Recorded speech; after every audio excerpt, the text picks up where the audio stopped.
Você consegue imaginar viver em um lugar onde seu salário, o preço da sua comida favorita e até mesmo a taxa de juros do seu financiamento imobiliário ficam praticamente congelados por quase 30 anos? Mas foi exatamente o que aconteceu no Japão, o laboratório econômico mais fascinante do mundo moderno.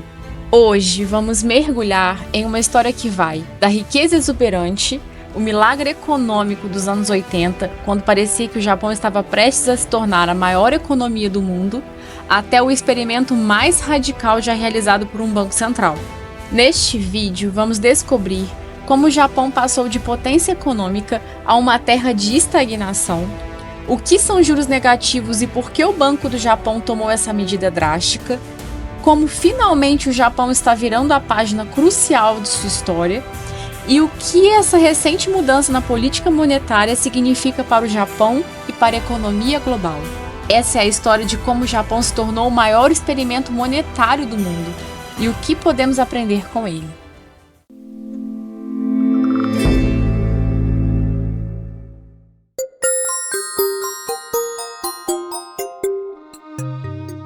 Para entender a situação atual do Japão, precisamos voltar ao final dos anos 80. O Japão não era apenas uma potência econômica, era um fenômeno global. Em apenas algumas décadas após a devastação da Segunda Guerra Mundial, o país havia se transformado em uma máquina de crescimento imparável. Naquela época, as empresas japonesas estavam comprando propriedades icônicas ao redor do mundo.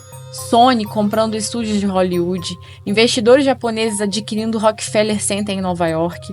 O mercado de ações japonês estava em disparada, batendo recordes quase diariamente. E o mercado imobiliário, então, era simplesmente surreal. Imagine só, o terreno do Palácio Imperial em Tóquio tinha, teoricamente, o mesmo valor que todo o estado da Califórnia.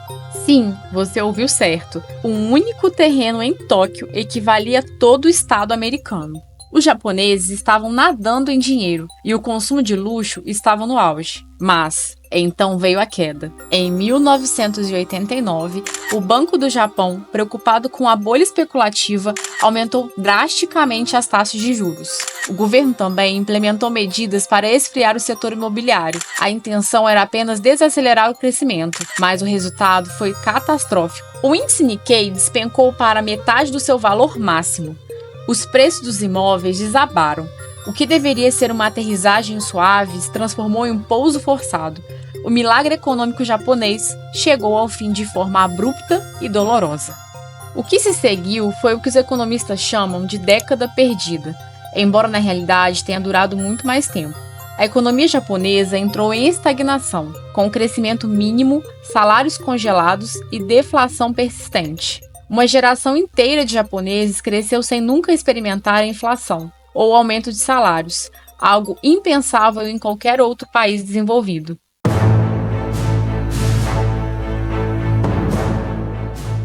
Diante dessa situação, o Banco do Japão começou a fazer o que qualquer banco central faria: reduzir as taxas de juros para estimular a economia. Mas, diferentemente de outros países, onde essas medidas eventualmente surtem efeito, no Japão nada parecia funcionar. As taxas de juros foram baixando, até que em 2016 o Japão fez algo que poucos países ousaram fazer: implementou taxas de juros negativas. Isso mesmo, juros negativos. A ideia era desestimular os bancos a guardarem dinheiro e forçá-los a emprestar mais, impulsionando assim a economia. Mas não parou por aí. O Banco do Japão também introduziu uma política chamada de controle da curva de rendimentos, onde tentava controlar não apenas a taxa de curto prazo, mas também as de longo prazo.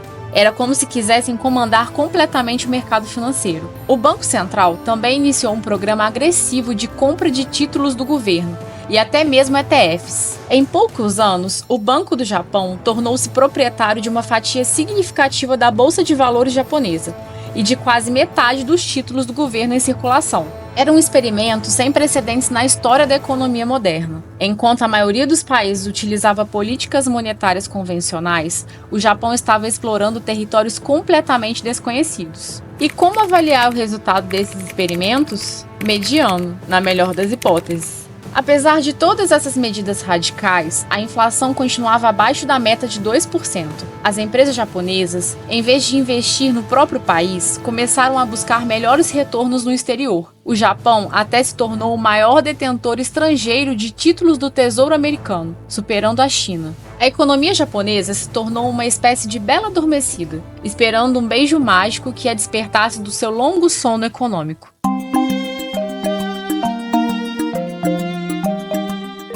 Em 2022, algo inesperado aconteceu. O Japão finalmente atingiu sua meta de inflação de 2%. Mas não foi exatamente como planejado. Não foi o resultado de consumidores gastando mais ou salários aumentando. Foi principalmente devido a fatores externos, custo de energia mais alto por causa da guerra na Ucrânia e o iene mais fraco. Enquanto o Banco do Japão mantinha sua política monetária frouxa, outros bancos centrais ao redor do mundo estavam aumentando as taxas para combater a inflação. Isso criou uma enorme disparidade de taxas e pressionou o iene para baixo. A inflação chegou a 4,3% em janeiro de 2023, a mais rápida em décadas, sem que houvesse um aumento correspondente dos salários. Isso significa que os japoneses comuns estavam ficando mais pobres em termos reais. Mas toda crise traz oportunidades. As empresas japonesas, especialmente as exportadoras como Sony e Toyota, começaram a registrar lucros recordes devido ao iene mais fraco. E pela primeira vez em décadas, os líderes empresariais começaram a se mostrar abertos a aumentos salariais. Finalmente, em março de 2024, o Banco do Japão deu um passo histórico. Encerrou oficialmente sua política de juros negativos. Embora o aumento tenha sido pequeno, de menos 0,1% para uma faixa entre 0 e 0,1%, isso simbolizou o fim de uma era. O que isso significa para o futuro? Os financiamentos imobiliários ficaram mais caros pela primeira vez em décadas. O governo japonês, que acumulou uma dívida equivalente a mais de 200% do PIB no país, terá que pagar mais juros. As empresas japonesas também enfrentarão custos de financiamento mais altos. Por outro lado, o iene mais forte significa importações mais baratas de combustíveis e alimentos. Boa notícia para os consumidores japoneses. E investir no Japão pode se tornar mais lucrativo, potencialmente atraindo capital estrangeiro. A grande lição do experimento japonês é que não existe soluções mágicas em economia. Políticas monetárias extremas podem ganhar tempo, mas não substituem reformas estruturais profundas. A história do Japão nos ensina sobre os limites da política monetária e a importância de abordar problemas fundamentais como o envelhecimento populacional e a rigidez no mercado de trabalho. Enquanto o Japão vira esta página histórica, o mundo observa atentamente. Afinal, muitas economias ocidentais agora enfrentam desafios semelhantes aos que o Japão enfrenta há décadas.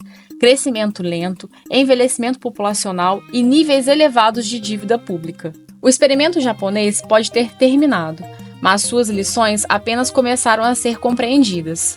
E para uma nova geração de japoneses, um mundo de taxa de juros positivas, inflação e potencialmente crescimento salarial será uma experiência completamente nova, um despertar econômico após décadas de hibernação.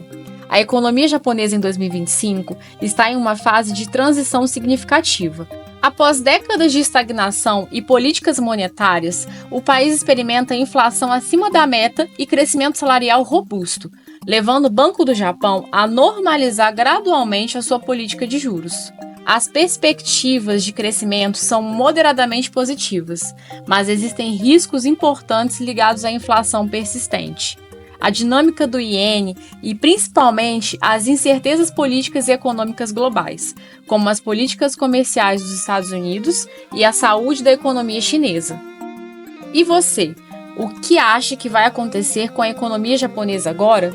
O fim das taxas negativas será o suficiente para reanimar o país? Deixe seu comentário abaixo e não se esqueça de se inscrever no canal para mais análises econômicas como esta. Quer experimentar da tranquilidade de ter um bom salário, poder comer sua comida favorita, viajar para onde quiser e, quem sabe, até mesmo não precisar mais de financiamento na sua vida? Conquiste agora os seus sonhos. Aqui embaixo, na descrição do vídeo, tem um link para que você, assim como eu, comece essa mudança na sua vida hoje.